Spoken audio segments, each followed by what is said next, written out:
I'm Chef Michelle Bernstein, and this is my friend Chef Timon Balloo. Join us as he makes some modern home cooking today on SoFlo Taste. This is South Florida. It's where I live and work. I'm Chef Michelle Bernstein. South Florida is more than sun, sand, and sea. It's a lifestyle of fashion, sound, culture, and of course, food. Food with taste from all over the world. Join me as we celebrate the food of South Florida and the people who love it. Join me as we experience SoFlo Taste. Good morning and welcome to SoFlo Taste in our kitchen here at J World in Coconut Creek. Today I invited Chef Timon Balloo from his restaurant Balloo in Miami to join us. Hey Chef, thanks for having me. It's a pleasure to be here. I'm so excited that you're here. It's going to be a fun day cooking with you. So Timmy just opened a new restaurant and it is his first restaurant all by himself, all on your own, right? Tim used to work with me many, many moons ago. I had the honor of working with this gentleman. Don't roll your eyes. I had the honor of working with you. Anyway, learning from the I don't best. know if you remember, one of the things I said to you was always cook from the culture you grew up in, what you know. In your heart. And what you feel in your heart. Yeah. Tell everybody what you are because it's crazy complicated. I mean, cuisine-wise, palate-wise, it's insane. My family's Chinese and Indian from Trinidad. My wife, half Thai, half Colombian. So it's really the flavors of our home brought to you in the unpretentious, homely fashion. You feel like you walk into a grandma's house. And I did. I mean, I almost started to cry when I went into Timon's restaurant because it feels so much like him, but it also feels like he's bringing you into not only his home, but a home that's been there for generations. Yeah. Even though it's new and clean and beautiful, it feels like something that has history. And that's the point, because we want the flavor to feel like after you've left your long day and stress, you can come to a place where you could just feel the soul, try the food, feel like you transport you to any food memory that you may have had that makes you feel like home. Well, it's soul-kissing food, I have to tell you. I you became emotional when I ate your food. So means all a lot coming from you, Chefy. Anyway, let's talk about the first dish that you're making. Let's just jump right in. So the first dish we're going to get in the oven is one of the signatures now. It's called our curry calabasa. Okay. And we braise it in the oven, but we have to start first with our toasted spices. And we make our curry spice here with these beautiful spices, everything from fennel to coriander Let's start putting them in seed. as you tell me. So how much would you like of each? You could do about a tablespoon of each. Okay. So which one is this? That's some fennel.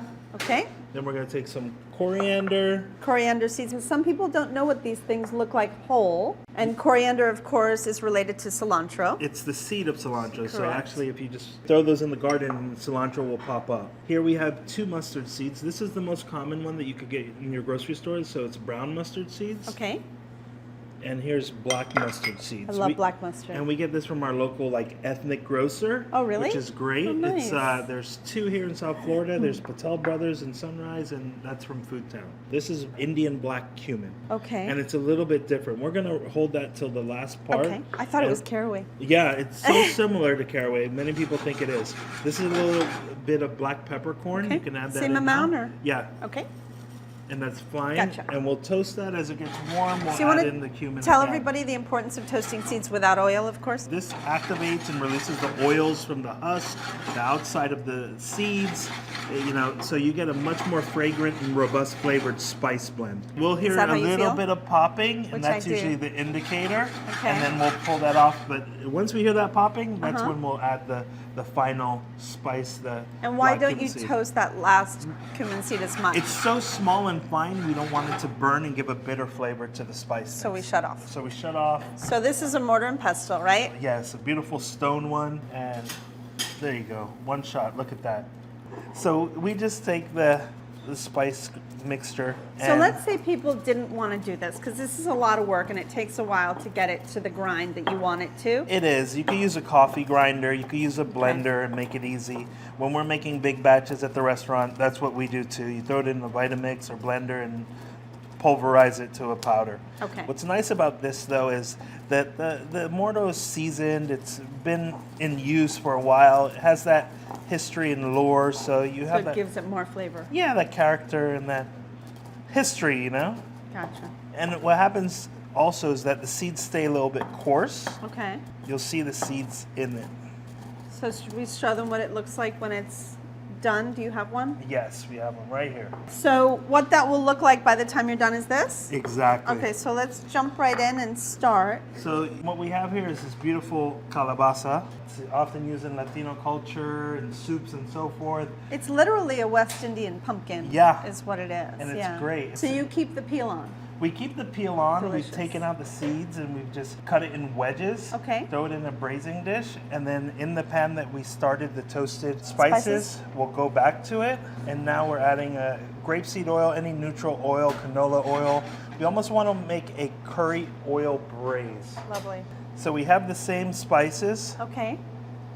We add that to the oil, and you see it's slowly starting to bubble up. Oh, it smells so good already. It's beautiful. We add some smashed garlic, and we just smash that with the back of our knife. Okay. Garlic cloves, we add a little bit of onion. And everything is pretty big and rustic the way it's cut. Totally, because we want it to feel like a grandma would have done it at the house. Right.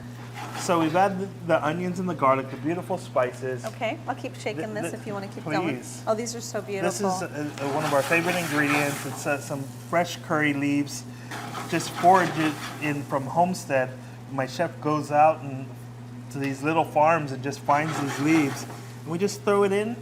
We like to add a little bit of fresh oranges. Okay. And we'll just throw that orange in. And this is going to cook for a while in the oven, so everything kind of disintegrates anyway, right? Yeah, well, the onions and the garlic start to disintegrate. And the oranges just kind of release the oils from the skin. Sure. And we have this beautiful braising liquid that we'll pour over the lovely. calabaza and roast the calabaza. You can add a little bit of salt. We will add some now. So do you bring this back up to a boil or not so much? You don't really can. care? It's going in over the calabaza in the oven, so, Okay. So not so you much. can go straight into it once Okay. the ingredients are combined. So. We'll just And pour. how long does this take to cook? Well, until the calabaza is tender, so depending on the size, it could be anywhere from 45 minutes to an hour. Okay. We're going to cover this with some aluminum foil, and halfway through the cooking process, we're going to uncover it and let the braise reduce and almost start to glaze the beautiful calabaza. It's such a great dish for like living in South Florida. We And know it's that easy. ingredient. It's Yeah. all over. All right, so you have one done, right? You want to grab that one? We have one that we started earlier. And you see this beautiful, Wow. dries up a little bit. So good. We pulled the oranges out when we took off the aluminum foil. It almost smells like it's been caramelized. It is. It does It's have just that. And then you have all the spices and the aromas from there. And this is just such a beautiful dish. Wow. All right, we'll plate this up. We'll come right back. It's my first time making roti. Okay, let's go. All right, come right back. We're going to learn roti together. SoFlo Taste will return right after this.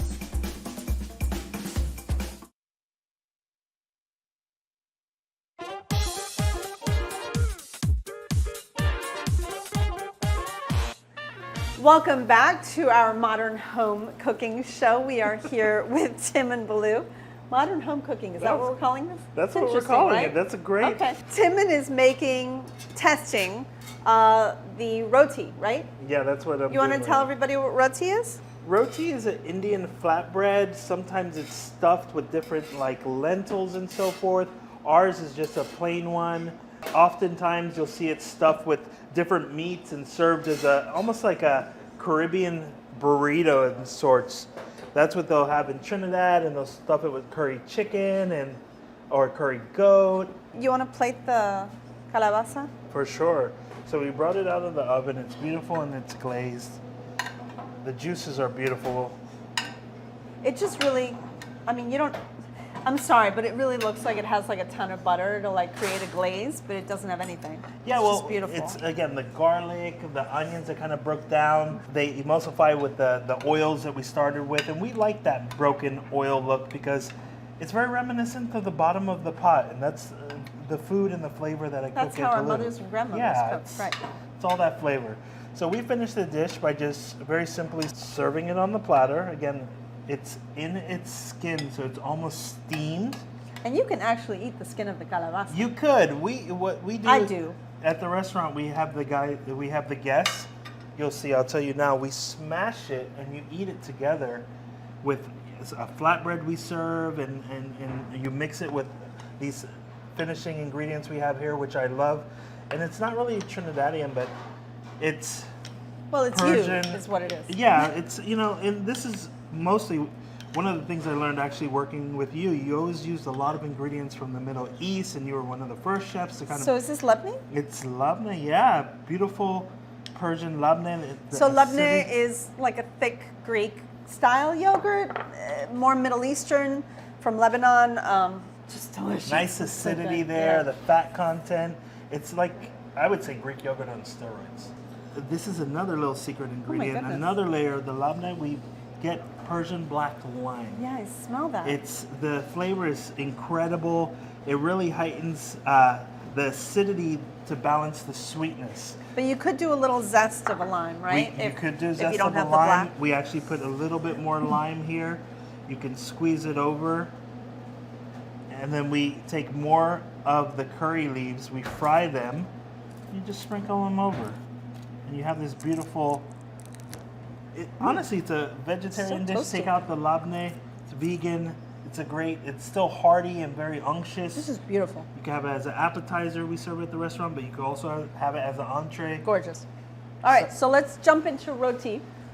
That's the fun part. Yeah. Oh my God, that's so pretty. So this was really an important thing to me to have at the restaurant and do correctly, because I grew up with my mother. My parents were divorced, so I didn't grow up eating a lot of the Indian side.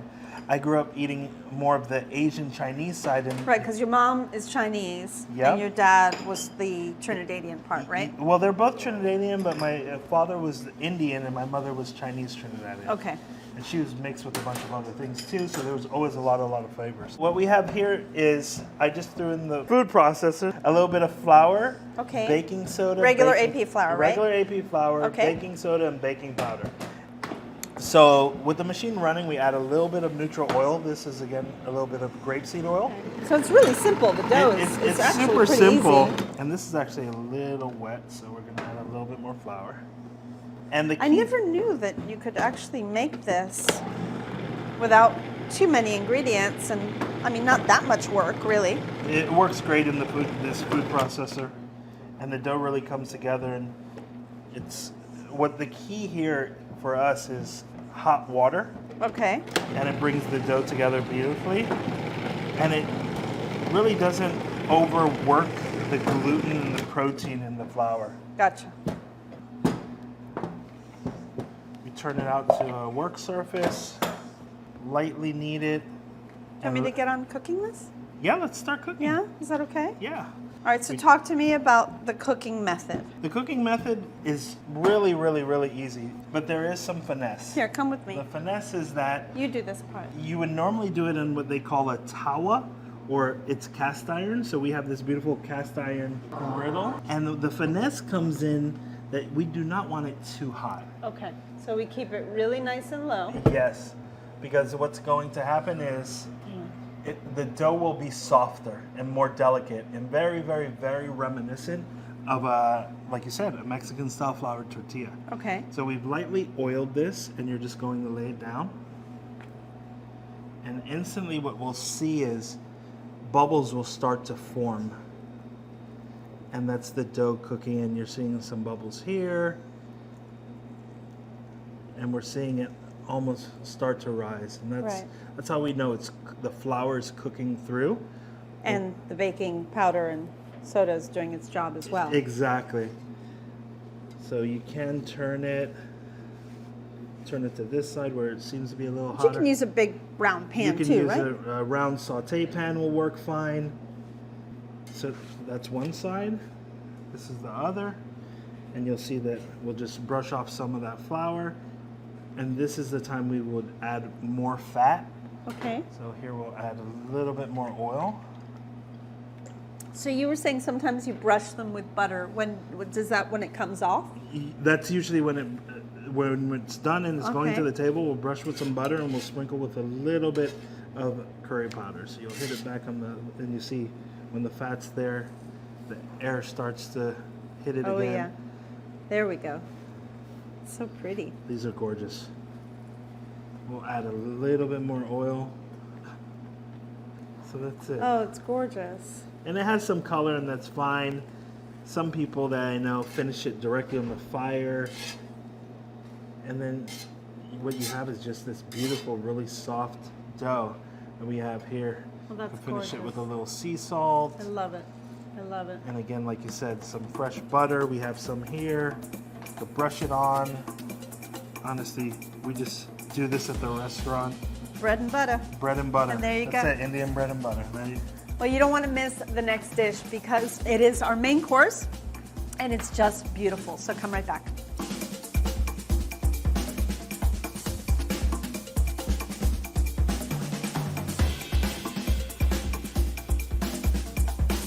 I'm design expert Elena Capra. Stay tuned for SoFlo Home Project following this edition of SoFlo Taste.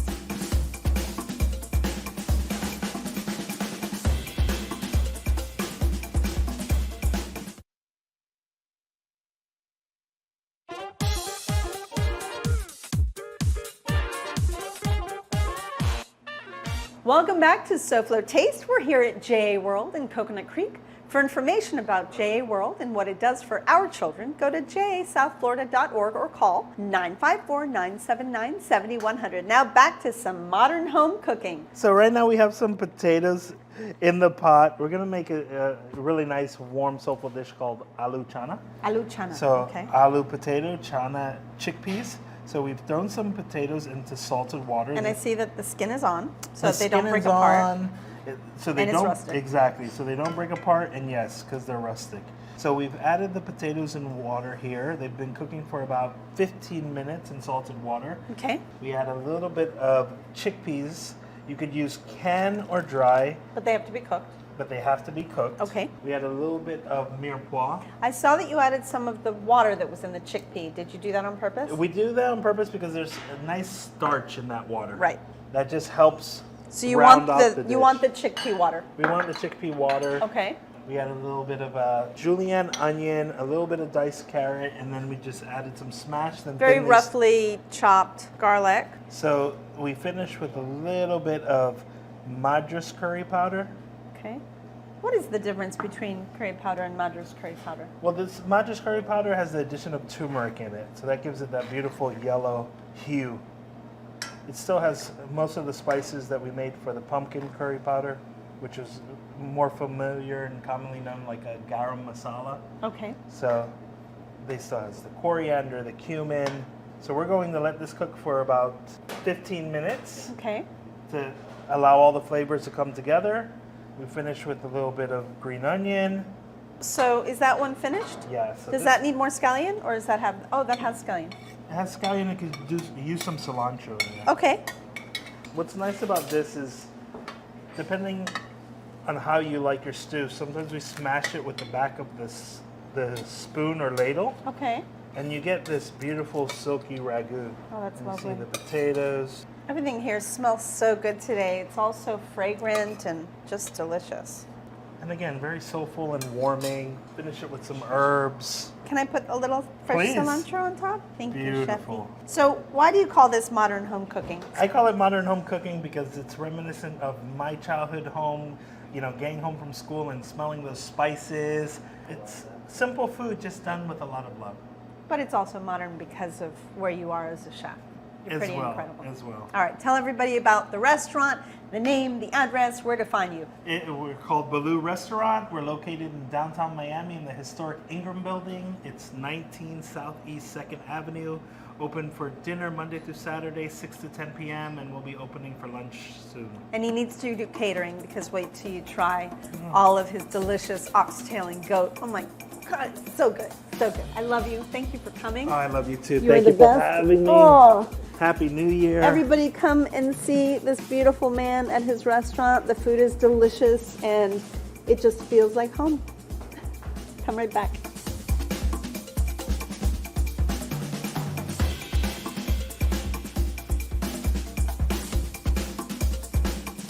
You're watching SoFlo Taste, the #1 food show in all of South Florida.